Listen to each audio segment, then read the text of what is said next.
हमने आपके ऑफिस में इलेक्ट्रॉनिक बग्स रखे हैं, पता है क्या हो रहा है? 90% तो ऐसी संस्थाएं में सब कुछ अच्छा चलता है, ठीक चलता है, इसीलिए तो इतना विकास दिखता है इतने कम समय में, 6-7 साल हुए।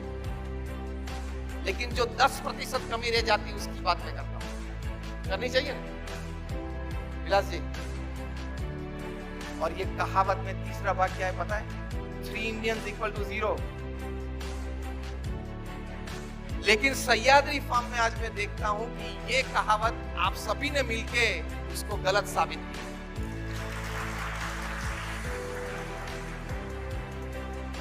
3 Indians is not 0. 3 Indians, when they come together, they can create an institution of this class. हम कर सकते हैं। तो ये सब कहावत पुरानी है। कोई आपको बोले तो बोलना कि कभी हमारे सह्याद्री फार्म में कोई सभा हुई थी, वहां कोई संत आए थे, उन्होंने हमने ये कहावत के बारे में ठीक तरह से समझ करवाई थी। लेकिन ज्यादातर आम समाज में जब लीडरशिप ठीक नहीं होती है तब ये कहावत ठीक बैठ जाती है कि साथ में आते हैं तो फिर झगड़े हो जाते हैं, काम नहीं कर पाते हैं, क्योंकि एटीट्यूड हमारा क्या रहता है? मैं सही हूं, आप गलत हो। समझना किसको है? नहीं, किसको है? आपको। उंगली कहां जाती है? सामने वाले। तो कोलैबोरेशन दिखता नहीं, पावर जनरेट नहीं होता, सफलताएं नहीं मिलती। इसका इलाज क्या है? इसकी रेमेडी क्या है? मैंने तो आपको ये व्यवस्था जो कम नसीबी है वो बताई, लेकिन इसका इलाज ये है ओपन माइंडेड रहना। व्यक्ति छोटा हो या बड़ा हो, यहां जूनियर हो या सीनियर हो, लेकिन उसका विचार अगर अच्छा है और प्रगतिशील है तो वो विचार स्वीकार करने की तैयारी हर लेवल पे, हर स्टेटा पे चाहिए। This part of the story जो मैंने अभी पिछली 1 मिनट में कही वो टॉप मैनेजमेंट को ज्यादा लागू होती है, क्योंकि कई बार पढ़े लिखे लोग, टॉप मैनेजमेंट ये सोचते हैं कि सभी अच्छे विचार हमको ही आते हैं क्योंकि हम MBA हैं। ये मान लेते हैं कि मैंने मैनेजमेंट इन बिजनेस एडमिनिस्ट्रेशन किया है, मैंने MCOM किया है, मैंने अच्छी एक ग्रेजुएशन डिग्री प्राप्त की, तो अच्छे विचार मुझे ही आते हैं। आप डिग्री के हकदार हो, सभी समृद्ध विचार के हकदार आप नहीं हो। समृद्ध विचार तो किसी को भी आ सकते हैं। आपको जान के शायद ताज्जुब होगा कि 80% विचार जिन्होंने इतिहास की करवट बदल दी है इस पृथ्वी पे, वे विचार क्लास 3 और क्लास 4 कर्मचारी को आया। एक दृष्टांत आपको दूंगा। बहुत सालों तक ये सोच चली कि फुटबॉल में स्टेडियम्स भरे हुए होते हैं, टेनिस में स्टेडियम्स भरे हुए होते हैं, लेकिन क्रिकेट में इतने भरे हुए क्यों नहीं होते? टेस्ट मैच में 5 दिन के लिए तो 70-80% स्टेडियम खाली होता है, वनडे इंटरनेशनल में भर जाता है 50-50। लेकिन कुछ किया जाए कि फुटबॉल में जितने पैसे हैं, टेनिस में जितने पैसे हैं, उतने पैसे क्रिकेट में हम कैसे ला सकते हैं? चर्चाएं चली वहां ICC में, इंग्लैंड में। 3-4 घंटे की चर्चा के बाद कुछ अच्छे नतीजे पे नहीं आ सके। बन सकता है, कभी चर्चा चलती है लेकिन एक परिणाम पे नहीं आ सकते। तो एक क्लास 3 कर्मचारी, क्लर्क जिसको बोलते हैं, वो बाहर बैठे थे। उन्होंने कहा मीटिंग के बाद कि मेरे पास एक अच्छा सुझाव है, मैं कहूं, क्योंकि इस कक्षा के कर्मचारी को परमिशन तो लेनी पड़ती है कुछ बोलने के लिए टॉप मैनेजमेंट को। उन्होंने कहा कि आप क्रिकेट मैच 20 ओवर की कर दो, तो जितने पैसे फुटबॉल में है और टेनिस में है ना, क्रिकेट में आ जाएंगे। तो मेरे और आपके जैसे कोई वहां होंगे, उन्होंने कहा ठीक चल रहा है तेरा, ये 50 ओवर में से तो 20 ओवर की करनी है क्या? उन्होंने बोला सर, लोगों के पास 3 घंटे हैं देखने के लिए, 6-8 घंटे नहीं है। स्टेडियम भरा हुआ चाहिए, बोले हाँ। टिकट आपके भाव से आपको बिकानी है, तो बोले हाँ। स्पॉन्सरशिप मनी बड़े चाहिए, तो बोले हाँ। प्लेयर्स और टीम्स और मैनेजमेंट सभी को रिच बनना है, तो बोले हाँ। 2020 इज द ओनली ऑप्शन। फिर इस पे सोच चली, फिर तय हुआ कि नहीं चलो T20 खेलते हैं, और T20 चालू हुआ, पूरी क्रिकेट को रिवॉल्यूनाइज कर दिया कि नहीं? फुटबॉल और टेनिस में जितने पैसे इतने आ गए ना, क्या टीम्स बिकती हैं, प्लेयर्स क्या बिकते हैं, 10 करोड़, 50 करोड़, 25 करोड़ में एक प्लेयर बिकते हैं। जो प्लेयर शायद पूरी जिंदगी क्रिकेट खेलता तो इतने पैसे नहीं मिलते, उतनी एक IPL सीजन में उसको मिलते हैं। Power of collaboration and acceptance of thought from the smallest person. मैं जिस संस्था से आता हूं, BAPS स्वामीनारायण संस्था, जो एक विश्व में समाज सेवा संस्था में जिनका धार्मिक बेस है, इस प्रकार की संस्थाओं में पूरी दुनिया में प्रथम 10 में से एक संस्था है। आप सभी ने शायद अक्षरधाम देखा होगा, देखा है गांधीनगर या दिल्ली में? जस्ट रेज योर हैंड्स, आपने अक्षरधाम देखा हो तो। कई लोगों ने देखा है। उस संस्था से मैं आता हूं।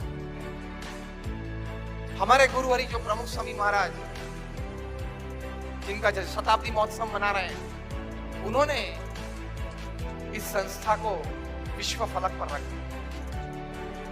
सिर्फ 50 साल में प्रमुख स्वामी महाराज ने 1300 संस्थाएं खड़ी की। 1300 institutions in 50 years in our organization.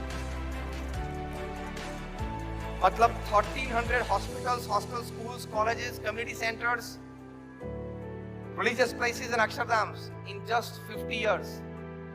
मतलब हर 15वें दिन प्रमुख स्वामी महाराज ने एक संस्था की भेंट समाज को दी। हर 15वें दिन एक इंस्टीट्यूट खड़ी करना मतलब क्या? अरे एक शेड भी खड़ा नहीं होता है हर 15वें दिन। जमीन के संपादन से लेके लीगल प्रोसेस क्लियर करते हुए, हम नॉन प्रॉफिट ऑर्गेनाइजेशन है तो फंड रेजिंग करते हुए, टेंडर्स डिश आउट करते हुए, कॉन्ट्रैक्टर्स तैयार होते हैं, कंस्ट्रक्शन पूरा होता है, हॉस्पिटल, हॉस्टल, स्कूल, कॉलेज, मंदिर का, और उसका उद्घाटन समारोह निर्मित होता है और वो समाज को भेंट, वो संस्था हो जाती है। हर 15वें दिन प्रमुख स्वामी महाराज ने इस समाज को एक संस्था दी। वो कैसे हुई? संगठन भाव से, सुहृद भाव से, एकता के भाव से, जिसको हम बोलते हैं द पावर ऑफ कोलैबोरेशन। हम 1200 संत हैं। हमारे यहाँ हार्वर्ड से MBA हुए हैं, ऐसे भी संत हैं, और आदिवासी के झोपड़े में से आए ऐसे भी संत हैं। दोनों एक सिस्टम में रहते हैं, दोनों एक प्रकार के कपड़े पहनते हैं, दोनों के लिए सुविधाएं एक जैसी हैं, और दोनों के लिए काम करने की अपॉर्चुनिटी एक जैसी है। This is called collaboration. इसको कोलैबोरेशन बोलते हैं। इसलिए ये संस्था इतनी बड़ी बढ़ गई। और एक अर्थ आपको पावर ऑफ कोलैबोरेशन का बताऊं। पहला अर्थ क्या बताया? संगठन भाव। और एक कोलैबोरेशन का एक बहुत बड़ा उच्च अर्थ है, वो क्या है? एक बहुत अच्छी कहावत है अंग्रेजी में, When nobody in the team wants the credit of the work, you can't imagine to which level that team can work. आपने साथ में मिलकर काम किया और एक बड़ी उपलब्धि आपने प्राप्त की, लेकिन टीम में कोई मेंबर क्रेडिट लेने के लिए तैयार नहीं है कि मेरी वजह से ये हुआ है। जब टीम में ये भावना आएगी, पूरे सह्याद्री परिवार में ये भावना आएगी, थोड़ी थोड़ी है और भी ज्यादा है, लेकिन सर्वोच्च भावना ये आएगी कि मैं एक टीम प्लेयर हूं, मैंने काम किया फिर भी क्रेडिट किसी और को मिले, तो भी वो सह्याद्री परिवार का मेरा ही भाई है, मेरी बहन है। ऐसा भाव जब आपके अंदर में प्रकट होगा, ये कोलैबोरेशन बोलते हैं। ये कोलैबोरेशन की एक उच्च भावना मैंने आपको बताई। I don't care who gets the credit. I only care for success of our team. समृद्धि मिली, सफलता मिली, क्रेडिट तो किसी को भी मिले, उसमें आप खुश रहना। ये मत सोचना कि यार काम तो मैंने किया था, बॉस ने उसकी सिफारिश कर दी आगे। ये मत सोचना कि मैंने मजदूरी यहाँ की थी, लेकिन प्रमोशन तो उसको मिल गया। ये थोड़ी एक कठिन बात है जो मैं बोल रहा हूँ, वो सहज नहीं है, लेकिन वो भावना आपको कल्टीवेट तो करनी पड़ेगी, तो ही आप कोलैबोरेशन में काम कर पाएंगे, क्योंकि इस प्रकार के प्रसंग बनेंगे। कोई जानबूझ के नहीं करता है, लेकिन बनेंगे। स्वाभाविक है कि कभी आपसे कोई जूनियर हो, उसको भी प्रमोशन मिल गया, बन सकता है। कोलैबोरेशन की भावना उस वक्त होगी तो आप खुश रहेंगे अगर खुश नहीं रह सके तो एटलीस्ट स्थिर तो रह पाएंगे कि चलो ठीक है, मेरे जूनियर को प्रमोशन मिल गया, ठीक है, मेरा परिवार का ही सब क्या है। तो ये पावर ऑफ कोलैबोरेशन है। Whoever gets the credit, I am happy। हमारी संस्था में BAPS में इस भावना से हम जीते हैं। कोई जूनियर को भी अगर अपॉर्चुनिटी मिल गई, सब उनको साथ सहकार देते हैं। कोई नया आया लेकिन कोई अच्छे विचार से वो आगे बढ़ गया मैनेजमेंट में, उसको भी हम सपोर्ट करते हैं, उसके प्रति भी सद्भावना रखते हैं, उसके प्रति भी हम यही भाव से देखते हैं, काम करते हैं कि भगवान की इच्छा होगी कि आज उनको एक अपॉर्चुनिटी मिले। अगर आप रो के बैठेंगे, रोते रोते बैठेंगे तो कुछ नहीं होगा।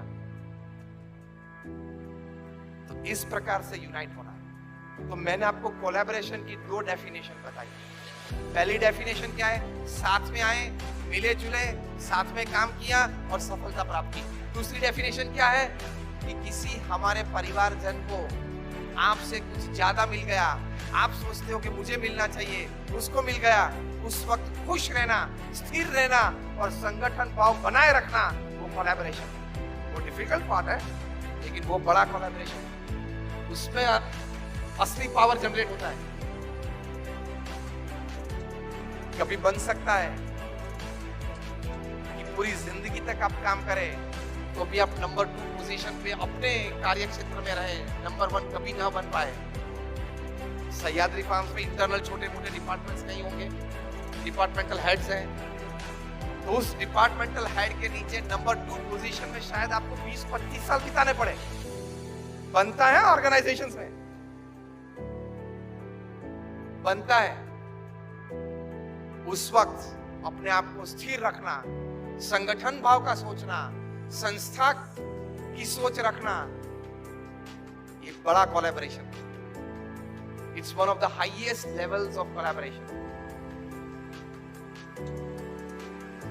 इसका एक और अर्थ में हमारे गुरु प्रमुख स्वामी महाराज कहते थे, उनके शब्द में आपके पास रखता हूं, इनटू इन्वर्टेड कॉमर्स, इनको वर्ड टू वर्ड नहीं लेकिन लेटर टू लेटर कोट करता हूं।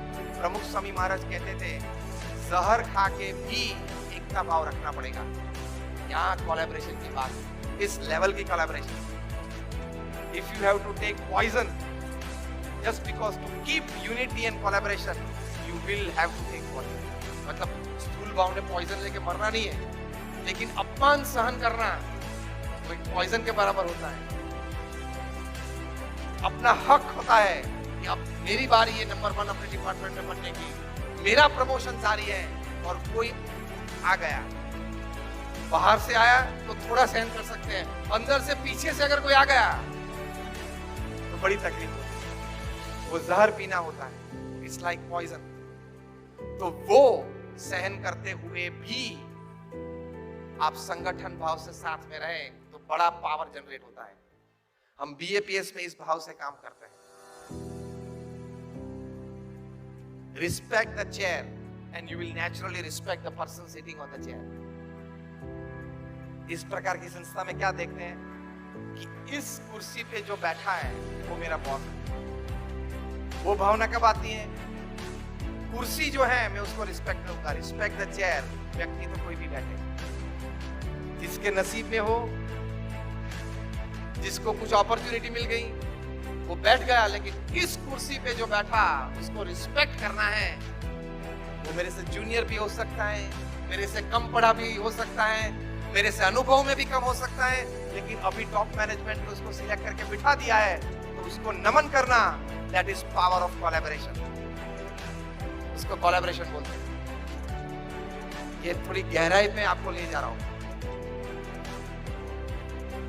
बहुत आपको सोच भी देनी पड़ेगी, बहुत आपको इसके पीछे अपने आप को, अपनी पूरी पढ़ाई, अपने पूरे अनुभव को, अपनी पूरी भावनाओं को इसके पीछे लगानी पड़ेगी, तो ये बात को आप अच्छी तरह से समझ पाएंगे। हमारे अभी जो गुरु हरि है महंत स्वामी महाराज, वे हमें इस प्रकार का संगठन भाव सिखाते हुए उनके शब्द में वे कहते हैं कि जब आप संगठन भाव रखते हो तब आश्चर्य सर्जित होते हैं। उनके शब्द में यू प्रोड्यूस मिरेकल्स। और वो मिरेकल एक क्या है, वो आप सभी ने देखा है सह्याद्री में।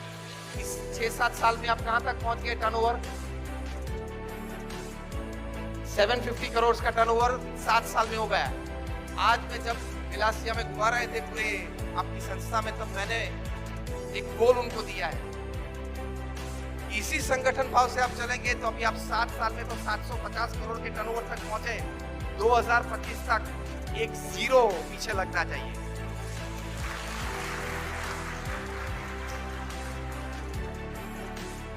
कभी अमूल भी इतना छोटा था, मतलब ये छोटा मतलब ये स्थान पे था। मैं ये कहना चाहता हूँ, छोटा मतलब ये स्थान पे था। कभी अमूल भी 700 करोड़ का होगा, तो वहां तक पहुंच गए। Unimaginable Heights. उसके पीछे रहस्य क्या है? जितने संस्था में कर्मचारी थे, किसान थे, मजदूर थे, सभी ने एक भावना, एक लक्ष्य और एक विचार से साथ में काम किया। तो आप भी अमूल तक जा सकते हो। आप में से कितने की इच्छा है कि हमारी सह्याद्री अमूल की कक्षा की बन जाए? हाथ ऊंचा करें। सभी के हाथ ऊंचे। यही देखना है। मैं तो देख के चला जाऊंगा, ये दृश्य विलास जी को जिंदगी भर याद रहेगा। जो अभी देखा, यहाँ अमूल की जब बात आई तब सभी ने हाथ ऊंचे किए थे। सह्याद्री को भी अमूल तक पहुंचाना और पहुंचा सकते हो। एक अंध व्यक्ति हिमालय सर कर सकता है। A blind man reached Everest. एक अंध व्यक्ति एवरेस्ट तक पहुंच सकता है। तो अब यहाँ बैठे एक संगठन भाव से सह्याद्री अमूल तक नहीं पहुंच सकती।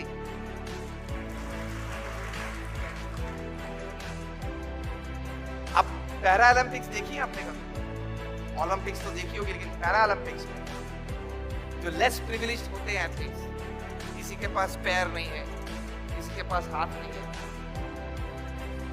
पैरा ओलंपिक्स में टोक्यो में अभी यही साल 4-5 महीने पहले करीबन 10-12 भारतीयों को मेडल्स मिले। ओलंपिक्स से पैरा ओलंपिक्स के एथलीट्स ज्यादा मेडल लेके आए इंडिया में और उनको ये मेडल्स मिले। फिजिकली चैलेंज थे, किसी के पास हाथ नहीं था, किसी के पास पैर नहीं था। तो शूटिंग में एक भारत के रमतवीर, एक लड़की को मेडल मिला। तो एक हाथ था ही नहीं, एक हाथ से ही शूटिंग, वैसे भी एक हाथ से करते हैं, लेकिन बैलेंस और इक्विलिब्रियम के लिए सेकंड हैंड की मूवमेंट और प्लेसमेंट बहुत जरूरी होती है। मेडल लेके एक पैर नहीं होता है, एम्पुटेड हो गया होगा शायद कोई एक्सीडेंट में, ये वो है, तो प्रोस्थेटिक जिनसे दौड़ते हैं। और हम लोग जहाँ जितने यहाँ बैठे हैं उससे ज्यादा अच्छी तरह से और फास्ट दौड़ सकते हैं। ट्रेन किया अपने आप। ये बात कहने की वजह इतनी है, तो मैं आपको तीसरे क्षेत्र में ले जाता हूँ, कोलैबोरेशन में, कि आपके जीवन में व्यक्तिगत रूप में शायद कोई डिसेबिलिटी हो, विचार की डिसेबिलिटी हो, एटीट्यूड की डिसेबिलिटी हो, कार्य करने की क्षमता में कोई डिसेबिलिटी हो, लेकिन जब आप साथ में रहेंगे तो एक दूसरे की डिसेबिलिटी एक दूसरे की एनर्जी से एक हो जाएगी, मतलब वो पूरक हो जाएगी और आप सभी कंप्लीट हो जाएंगे। सभी को ही कंप्लीट हो जाएगा। ये कोलैबोरेशन की तीसरी बात। क्या? फिर से एक वाक्य में दोहराता हूं। तीसरा क्षेत्र कोलैबोरेशन क्या क्या है? कि व्यक्तिगत रूप में शायद कोई अपने में खामी होगी, कोई कम पढ़ा लिखा होगा, कोई की कार्य क्षमता कम होगी, किसी का अभिगम कार्य के प्रति थोड़ा कमजोर होगा, लेकिन साथ में रहेंगे तो एक दूसरे की शक्ति एक दूसरे की पूरक बन जाएगी और आप प्रगति कर पाओगे। आपको कभी महसूस ही नहीं होगा कि मेरी ये कोई खामी है मेरे जीवन में, मेरे में कुछ कमी है, ऐसी कोई अनुभूति आपको कभी नहीं होगी जब आप साथ में रहकर काम करें। तो ये कोलैबोरेशन की तीसरी बात है। और आखिर बात आपको ये करनी है, हम जहां इस प्रकार की संस्था में या इस प्रकार की कोई एस्टैब्लिशमेंट में जाते हैं, तब जरूर ये कहते हैं कि साइंटिफिकली ये बात प्रूव हुई है, जब आप भगवान को प्रार्थना करते हो, काम शुरू करने से पहले जब आप भगवान को प्रार्थना करके काम शुरू करते हो, तब उनके आशीर्वाद आपको जरूर मिलते हैं। ये Harvard, Stanford, Carnegie Mellon, Yale ऐसी बड़ी बड़ी इंस्टीट्यूट्स में ये रिसर्च हुई है कि जब वर्कर्स सब काम में शुरू होते, कितने बजे काम शुरू होता है यहाँ? कितने बजे? 9 बजे। तो 9 बजे काम करने से पहले एक सामूहिक प्रार्थना का कुछ आयोजन, अगर एक जगह पे, क्योंकि इतना बड़ा कैंपस है, सभी को एक जगह पे बुलाना वो लॉजिस्टिकली सेट नहीं होगा, लेकिन ऐसा करना, सभी डिपार्टमेंट्स में आपकी ऑडियो सिस्टम लगी हुई है कि एक सेंट्रल रूम में से आप कोई प्रार्थना बजाए, हर डिपार्टमेंट में जो कर्मचारी पहुंच गए अपने अपने डिपार्टमेंट में, पूरे एस्टेब्लिशमेंट, वहां सब खड़े होके वो प्रार्थना में जुड़ जाए। और प्रार्थना में भी इस प्रकार का भाव रखना कि हम साथ में रहकर अच्छी तरह से काम कर सकते हैं। अपने बड़े बड़े एस्टेब्लिशमेंट्स में देखा है कि समूह प्रार्थना करते हैं। सूरत में कहीं, हमारे गुजरात में सूरत में कई ऐसी कंपनीज है, वहां 18,000, 25,000, 30,000 लोग एक एक डायमंड कंपनी में काम करते हैं, डायमंड पॉलिशर्स। वहां एसआर के श्री रामकृष्ण एक्सपोर्ट्स बहुत बड़ी कंपनी है, 18,000 लोग वहां काम करते हैं उस डायमंड कंपनी में। लेकिन काम शुरू होने से पहले रोज 5 मिनट के लिए वे लोग प्रार्थना में साथ में होते हैं। उनको ये अनुभूति होती है कि हम एक भाव से, एक दूसरे को मदद की भावना से साथ में रहने की एक शक्ति ये हमें प्रार्थना से मिलती है। और ये सभी का अनुभव है और बड़ी बड़ी रिसर्च में ये प्राप्त हुआ है। तो एक ये प्रयोग कल से चालू कर देना। ये सजेशन, ये सुझाव आपको कैसा लगता है?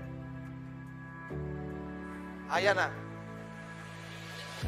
अमूल की बात आई और जिस तरह से आपने हाथ ऊंचे किए थे उस तरह से इसमें नहीं। ये सुझाव आपको कैसा लगता है? तो कल से ये शुरू करना। And see the power of prayers. Invoke God and invoke prayers, and you see the results of it. साथ में ये भी रखना कि व्यसन मुक्त रहना। अब बात आई,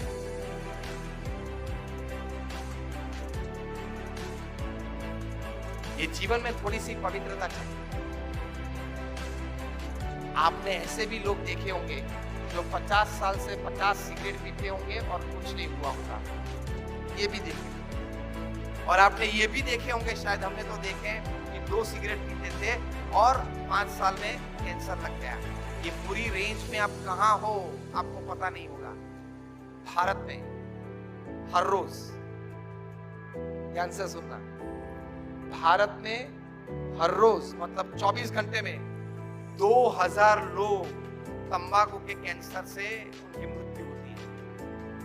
2000 लोग मतलब हर घंटे 82 लोग। हमने ये प्रवचन शुरू किया एग्जैक्टली 1 घंटा हुआ, तो भारत में से 82 मतलब 82 पीपल उनको तंबाकू से कैंसर से मृत्यु हो गई। आप में से कितने चाहते हो कि मुझे ये तंबाकू से कैंसर हो? आप चाहते हो? हंसे क्यों आप?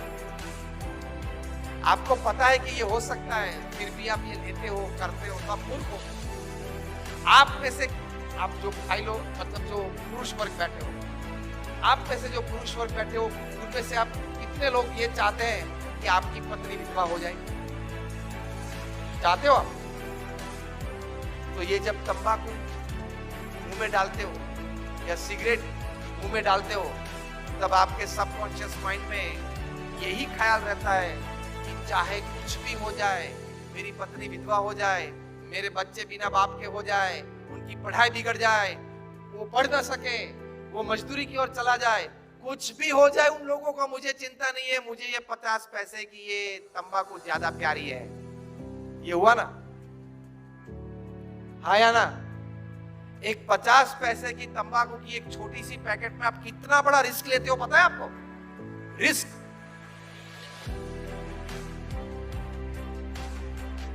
आप लेते हो किसी भी प्रकार का तो आप मूर्ख हो। ये एसआरके की जो मैंने बात की, ये अंतिम बात पूरी करते हुए मैं पूरा करता हूं। ये एसआरके श्री रामकृष्ण एक्सपोर्ट्स, उनके मुख्य व्यक्ति श्री गोविंद भाई, उन्होंने ये नियम रखा है कि 18,000 कर्मचारी जो है वो व्यसन मुक्त होने चाहिए। किसी को व्यसन हो तो उस कंपनी में उसको जॉब ही नहीं मिलती, और जॉब पे आने के बाद या एम्प्लॉयमेंट मिलने के बाद, मतलब उस कंपनी में रोजगार मिलने के बाद अगर उसको व्यसन शुरू हुआ और वो पकड़ा गया तो उसको कंपनी से बर्तरफ कर देंगे। ये एम्प्लॉयमेंट मतलब रोजगार देने के वक्त ऑफिशियली वो अपॉइंटमेंट लेटर में ये बात लिखी हुई होती है और सिग्नेचर होती है। अगर ये बात यहां करते हैं तो कैसी रहेगी? मर गए नहीं? हम तो आपके अच्छे के लिए बात करते हैं। आपने कोई संत को बुलाया है बात करने के लिए, तो हम आपके अच्छे के लिए बात करेंगे। पहली दफा हम जीवन में मिलते हैं, दूसरी दफा मिले न मिले भगवान की इच्छा, लेकिन आज आए हैं तो आपको जो सही बात है वो करनी है। अच्छी अच्छी बड़ी बड़ी बातें तो ठीक है करते हैं, लेकिन जो सही बात है आपके जीवन के लिए, आपकी प्रगति के लिए, उन्नति के लिए, आपकी सुखाकारी के लिए, वो बात हम करें। आप जो तंबाकू लेते हो, आपको धर्मपत्नी को पसंद है, हाँ या ना? बोलते क्यों नहीं हो? खाने के वक्त तो प्रेम से खाते हो, अभी क्यों मुंह बंद हो गया जवाब देने में? बताएं, अच्छा लगता है या नहीं? जोर से बोले। आपके बच्चों को अच्छा लगता है तो फिर आप क्यों लेते हो? और कभी कुछ दर्द हुआ, डॉक्टर के पास गए और डॉक्टर ने जांच करके इतना ही बताया कि आपको कैंसर है, 3rd स्टेज में या 4th स्टेज में है, आपके पास अभी सिर्फ 2 महीने हैं, तब रोना भी नहीं आएगा। तब आपको ये बात याद आएगी जब डॉक्टर बोल देंगे कि आपके पास सिर्फ 2 महीने, 2 महीने के बाद आपकी मृत्यु हो जाएगी क्योंकि 4th स्टेज कैंसर है आपको, तब रोना भी नहीं आएगा। कितना अच्छा जीवन भगवान ने दिया है, 70-80 साल का परिवार आप सभी को दिया है। ये सह्याद्री फार्म्स इतनी अच्छी एक संस्था में आप काम करते हो, मतलब आपका एक भविष्य सुरक्षित अच्छा है, तो क्यों अपने आप को जानबूझ के आप डुबा देते हो? तो ये थोड़ी बातें थी, पावर ऑफ कोलैबोरेशन की बातें थी, थोड़ी जीवन शुद्धि की आपको बात की, भगवान में श्रद्धा की बात की। आप सभी के लिए हम आज प्रार्थना करते हैं, आप सभी की व्यक्तिगत तरक्की भी बहुत हो, आपकी ये संस्था सह्याद्री फार्म्स, ये सह्याद्री फार्म्स, इसकी भी तरक्की बहुत हो, अमूल की कक्षा तक पहुंचे, और जब पहुंचेंगे तब दोबारा एक बार ये प्रसन्न करेंगे, ये बात याद करेंगे। आप सभी के लिए, आप परिवार के लिए खूब खूब प्रार्थना। जय स्वामीनारायण।